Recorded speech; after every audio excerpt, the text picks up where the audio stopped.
নিরামিষ মোচার ঘন্ট বানাবো, তাই চলে এসেছি আমাদের সবজি বাগানে। এখানে কিছু কলা গাছও আছে, তাই মোচার জন্য বাজারে যেতে হয় না, এখান থেকেই একটা একটা পাওয়া যায়। তাই আজকে মোচা ভাঙতে চলে এসেছি। এই যে আমাদের মেসোমশাই চলেছেন এগিয়ে, ইনিই আমাদের সবজি বাগানের দেখাশোনা করেন। সব ফসলই খুব যত্ন নিয়ে চাষ করেন উনি। দেখুন লাউ গাছগুলো কত সুন্দর হয়েছে, এত বৃষ্টির মধ্যেও লাউ গাছগুলো এত সুন্দর হয়েছে শুধুমাত্র ওনার পরিচর্যার জন্য। দেখুন বেগুন গাছগুলোতেও কত সুন্দর ফুল এসেছে।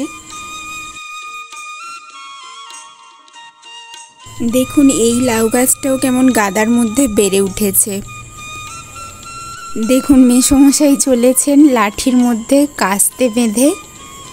কলা গাছগুলো এতটাই লম্বা যে আমি তো পারতে পারবোই না, মেসোমশাইও শেষ পর্যন্ত পারতে পারবেন কিনা সন্দেহ আছে।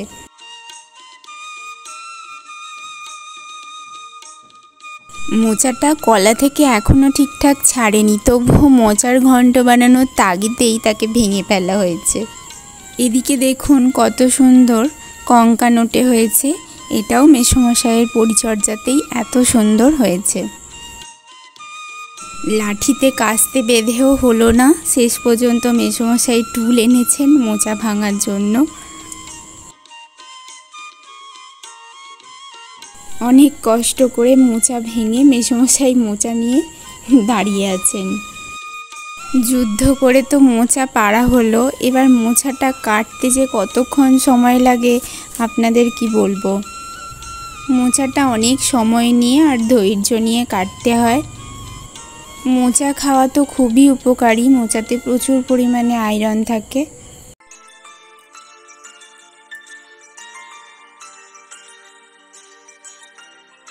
প্রথমে খোসাগুলো আমি এইভাবে একটা একটা করে খুলে নিয়েছি।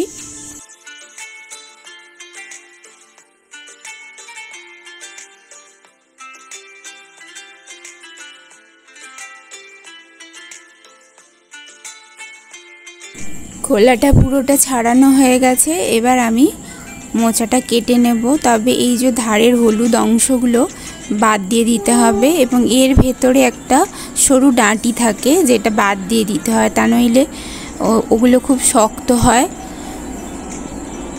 খাওয়ার সময় ভীষণ মুখে লাগে, তাই ওইগুলোকে বাদ দিয়ে দিতে হয়। ওইগুলো বাদ দিতে ভীষণ সময় লাগে।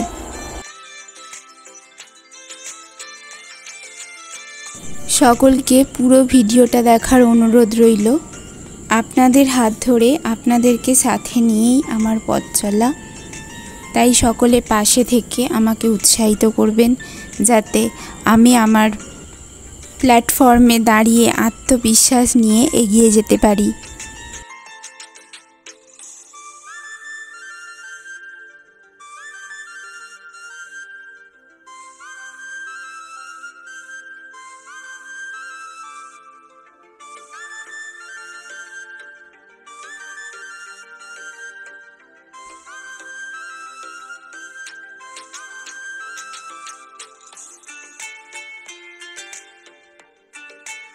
মোচার নিচের অংশটা এইভাবে ভেঙে নিয়ে তারপর আমি মোচাটা গোল গোল করে ঘুরিয়ে এইভাবে কেটে নিলাম। মোচাতে প্রচুর পরিমাণে আয়রন থাকে, তাই মোচা কাটার পর হাতটা ভীষণ কালো হয়ে যায়। আমি লবণ আর লেবু দিয়ে হাতটা পরিষ্কার করি। আপনাদের যদি কোনো টিপস জানা থাকে প্লিজ আমাকে কমেন্টে জানাবেন। যুদ্ধ জয় করে মোচা কাটা সমাপ্ত করলাম। মোচা রান্নার জন্য ছোলাটা আমি আগেই ভিজিয়ে রেখেছিলাম, ছোলাটা ভিজে গেছে ভালো করে। ছোলা আর মোচা আমি একসঙ্গে সেদ্ধ করতে দিলাম, আর আলুটা একটা বাটির মধ্যে দিয়ে ওটা প্রেসার কুকারে বসিয়ে দিলাম। এইভাবে দিলে আলুটা কালো হয়ে যায় না, তাই আমি এইভাবে সেদ্ধ করে নিই। আমাদের বাড়ির পাশ দিয়ে দূরপাল্লার ট্রেনগুলো প্রতিনিয়ত পাস হয়, তাই আমার সাউন্ডের সাথে মাঝে মাঝে ট্রেনের শব্দ শোনা যাচ্ছে।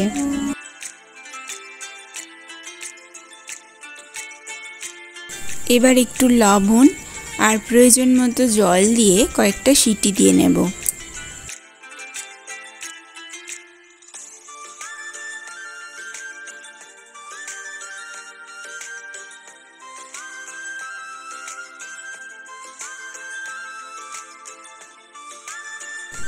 দেখুন মোচাটা সেদ্ধ হয়ে গেছে।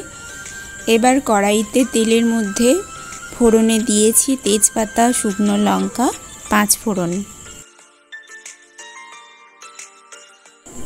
আমি আগে থেকে আদা, জিরে, ধনে, মৌরি বেটে রেখেছিলাম। এই মশলাটা তেলের মধ্যে দিয়ে দিলাম। মশলাটা একটু ভাজা ভাজা হলে এর মধ্যে দিয়ে দিলাম হলুদ গুঁড়ো, লঙ্কার গুঁড়ো,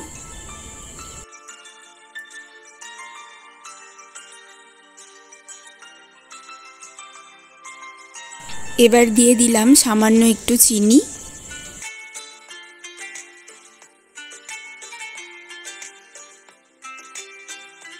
মশলাটা ভালো করে ভেজে নিয়ে এর মধ্যে সেদ্ধ করা আলু, মোচা, ছোলা ঢেলে দেব।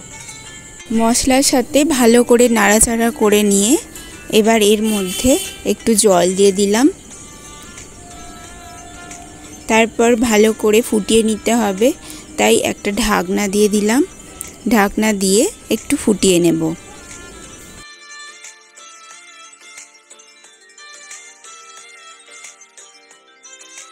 কিছুক্ষণ ফুটিয়ে নিয়ে এর মধ্যে দিয়ে দেব একটু ঘি। ঘি দিলে স্বাদটা আরও ভালো হয়। শেষে দিয়ে দেব একটু গরম মশলা। আমার সকল প্রিয় বন্ধুরা, আমার এই রেসিপিটি যদি আপনাদের ভালো লেগে থাকে প্লিজ চ্যানেলটি সাবস্ক্রাইব করে দেবেন এবং পাশে থাকা বেল আইকনটি প্রেস করে দেবেন, যাতে পরবর্তী ভিডিওগুলো আপনাদের কাছে খুব তাড়াতাড়ি পৌঁছে যায়। সকলে ভালো থাকুন, সুস্থ থাকুন। নমস্কার।